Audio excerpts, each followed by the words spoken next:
हे गायज, इराच्या ब्लॉगमध्ये स्वागत आहे तुमचं. नाशिकला आलो आहे कारण इराच्या अंकलचं लग्न आहे आणि आम्ही मस्त नाशिकला आलो. आता आम्हाला जायचं आहे उद्या लग्नाला. सो आज आत्ता वाजले आहे 8:30. सो इराची फ्रेंड आहे, शेजारी राहते माझ्या मम्मीच्या शेजारी, रिया. तर ती आली होती, तर तिला बघून तिला इतकी मस्ती करायची होती, डान्स करायचा होता. त्या दोघींची खूप मस्ती चालू होती.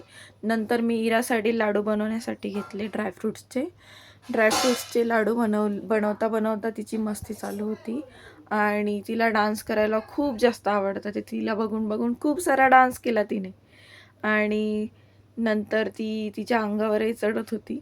ती थोडी मोठी आहे म्हणून ती समजून घेते, मग मस्त खेळते तिच्यासोबत. आणि ती तिला छान मस्त असं पाऊट करून दाखवत होती, फ्लँकिश करून दाखवत होती.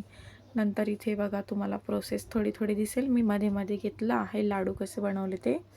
आणि हे मी हिरासाठी, आयनसाठी बनवले आहे लाडू. सो ती पण मला हेल्प करत होती, मम्मा कशी करते मला कॉपी करत होती ती.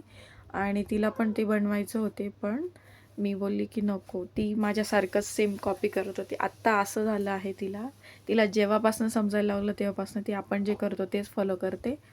आणि तिला कॅमेरा दिसला की ती अशी स्माईल करते.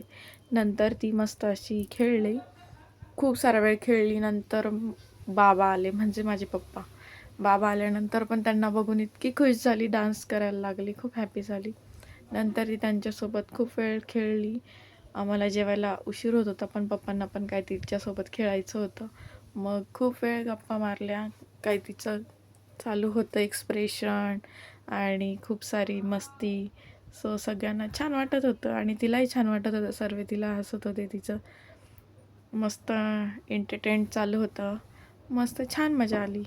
आणि असं आम्ही तिची मजा बघत होतो. मध्येच डान्स करायची, मध्येच बसायची, खेळत होती. खूप छान खेळली ती. आणि इराचं असं आहे की ती कुठेही गेली तरी लगेच सर्वांकडे जाते. ती असं रडत नाही आणि मजा करते. कोणी तिला घेतलं तरी ती रडत नाही. असे छान असे लाडू झाले. नंतर असा छान असा आमचा दिवस संपला.